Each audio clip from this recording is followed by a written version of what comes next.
मार्गशीर्ष मास के कृष्ण पक्ष की उत्पत्ति एकादशी का महात्म्य। उत्पत्ति एकादशी का व्रत हेमंत ऋतु में मार्गशीर्ष मास के कृष्ण पक्ष को करना चाहिए। इसकी कथा इस प्रकार है। युधिष्ठिर ने भगवान श्री कृष्ण से पूछा, भगवान, पुण्यमयी एकादशी तिथि कैसे उत्पन्न हुई?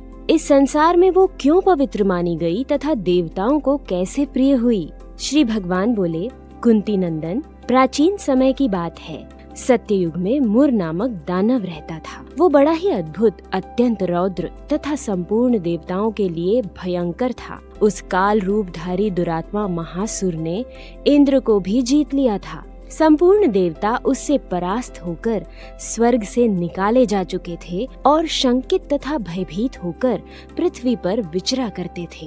एक दिन सब देवता महादेव जी के पास गए। वहाँ इंद्र ने भगवान शिव के आगे सारा हाल कह सुनाया। इंद्र बोले, महेश्वर, ये देवता स्वर्गलोक से निकाले जाने के बाद पृथ्वी पर विचर रहे हैं। मनुष्यों के बीच रहना इन्हें शोभा नहीं देता। देव, कोई उपाय बतलाइए। देवता किसका सहारा लें? महादेव जी ने कहा, देवराज, जहाँ सबको शरण देने वाले, सबकी रक्षा में तत्पर रहने वाले जगत के स्वामी भगवान गरुड़ध्वज विराजमान हैं, वहाँ जाओ। वे तुम लोगों की रक्षा करेंगे। भगवान श्री कृष्ण कहते हैं, युधिष्ठिर, महादेव जी की ये बात सुनकर परम बुद्धिमान देवराज इंद्र संपूर्ण देवताओं के साथ क्षीर सागर में गए, जहाँ भगवान गदाधर सो रहे थे। इंद्र ने हाथ जोड़कर उनकी स्तुति की। इंद्र बोले, देव देवेश्वर, आपको नमस्कार है। देव, आप ही पति, आप ही मति, आप ही कर्ता और आप ही कारण हैं।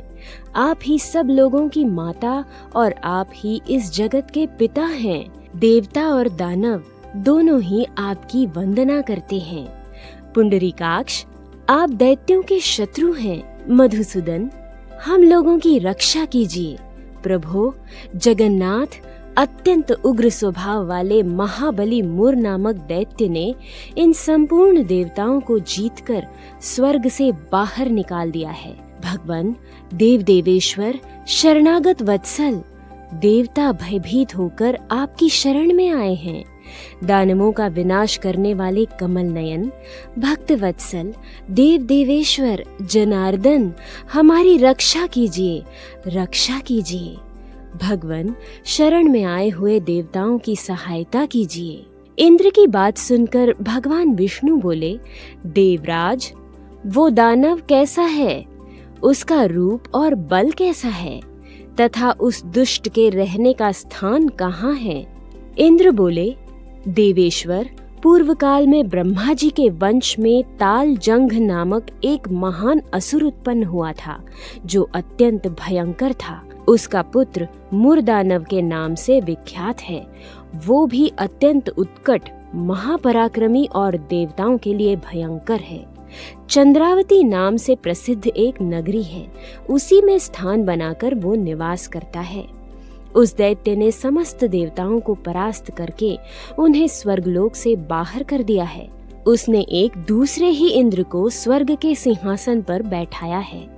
अग्नि, चंद्रमा, सूर्य, वायु तथा वरुण भी उसने दूसरे ही बनाए हैं। जनार्दन, मैं सच्ची बात बता रहा हूँ, उसने सब कोई दूसरे ही कर लिए हैं। देवताओं को तो उसने उनके प्रत्येक स्थान से वंचित कर दिया है। इंद्र की ये बात सुनकर भगवान जनार्दन को बड़ा क्रोध आया। उन्होंने देवताओं को साथ लेकर चंद्रावती नगरी में प्रवेश किया। भगवान गदाधर ने देखा कि दैत्यराज बारंबार गर्जना कर रहा है और उससे परास्त होकर संपूर्ण देवता दसों दिशाओं में भाग रहे हैं। अब वो दानव भगवान विष्णु को देखकर बोला, खड़ा रह, खड़ा रह। उसकी ये ललकार सुनकर भगवान के नेत्र क्रोध से लाल हो गए। वे बोले, अरे दुराचारी दानव, मेरी इन भुजाओं को देख। ये कहकर श्री विष्णु ने अपने दिव्य बाणों से सामने आए हुए दुष्ट दानवों को मारना आरंभ किया। दानव भय से विह्वल हो उठे। पांडुनंदन, तत्पश्चात श्री विष्णु ने दैत्य सेना पर चक्र का प्रहार किया। उससे छिन्न भिन्न होकर सैकड़ों योद्धा मौत के मुख में चले गए। इसके बाद भगवान मधुसूदन बद्रिका आश्रम को चले गए। वहाँ सिंहावती नाम की गुफा थी जो 12 योजन लंबी थी। पांडुनंदन उस गुफा में एक ही दरवाजा था। भगवान विष्णु उसी में सो गए। वो दानव मुर भगवान को मार डालने के उद्योग में उनके पीछे पीछे तो लगा ही था, अतः उसने भी उसी गुफा में प्रवेश किया। वहाँ भगवान को सोते देख उसे बड़ा हर्ष हुआ।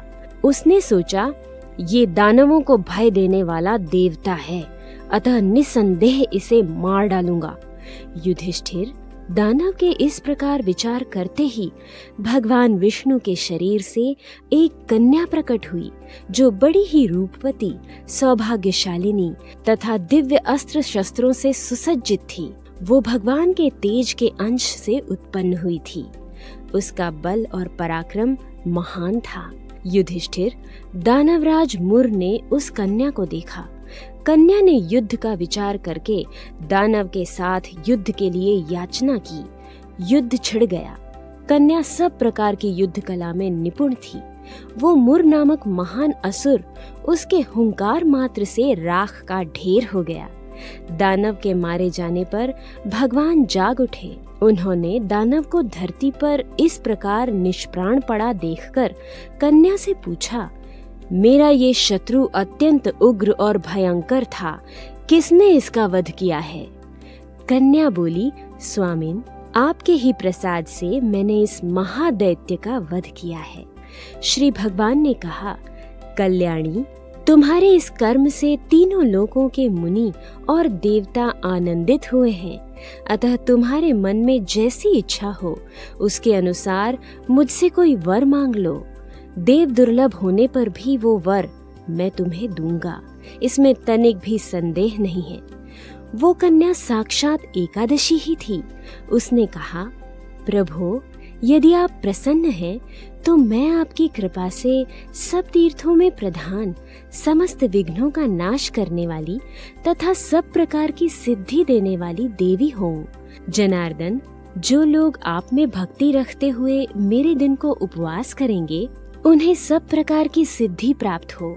माधव, जो लोग उपवास, नक्त भोजन अथवा एक भुक्त करके मेरे व्रत का पालन करें उन्हें आप धन, धर्म और मोक्ष प्रदान कीजिए। श्री विष्णु बोले, कल्याणी, तुम जो कुछ कहती हो वो सब पूर्ण होगा। भगवान श्री कृष्ण कहते हैं, युधिष्ठिर, ऐसा वर पाकर महाव्रता एकादशी बहुत प्रसन्न हुई। दोनों पक्षों की एकादशी समान रूप से कल्याण करने वाली है। इसमें शुक्ल और कृष्ण का भेद नहीं करना चाहिए। यदि उदय काल में थोड़ी सी एकादशी, मध्य में पूरी द्वादशी और अंत में किंचित त्रयोदशी हो तो वो त्रिस्पृशा एकादशी कहलाती है। वो भगवान को बहुत ही प्रिय है। यदि एक त्रिस्पृशा एकादशी को उपवास कर लिया जाए तो 1000 एकादशी व्रतों का फल प्राप्त होता है तथा इसी प्रकार द्वादशी में पारण करने पर 1000 गुना फल माना गया है। अष्टमी, एकादशी, षष्ठी, तृतीया और चतुर्दशी ये यदि पूर्व तिथि से विद्ध हो तो उनमें व्रत नहीं करना चाहिए। परवर्तिनी में और रात में भी एकादशी हो तथा दूसरे दिन केवल प्रातः काल एक दंड एकादशी रहे तो पहली तिथि का परित्याग करके दूसरे दिन की द्वादशी युक्त एकादशी को ही उपवास करना चाहिए। ये विधि मैंने दोनों पक्षों की एकादशी के लिए बताई है। जो मनुष्य एकादशी को उपवास करता है वो वैकुंठ धाम में जाता है, जहाँ साक्षात भगवान गरुड़ध्वज विराजमान रहते हैं। जो मानव हर समय एकादशी के महात्म्य का पाठ करता है उसे 1000 गोदान के पुण्य का फल प्राप्त होता है। जो दिन या रात में भक्ति पूर्वक इस महात्म्य का श्रवण करते हैं वे निसंदेह ब्रह्म हत्या आदि पापों से मुक्त हो जाते हैं। एकादशी के समान पाप नाशक व्रत दूसरा कोई नहीं है।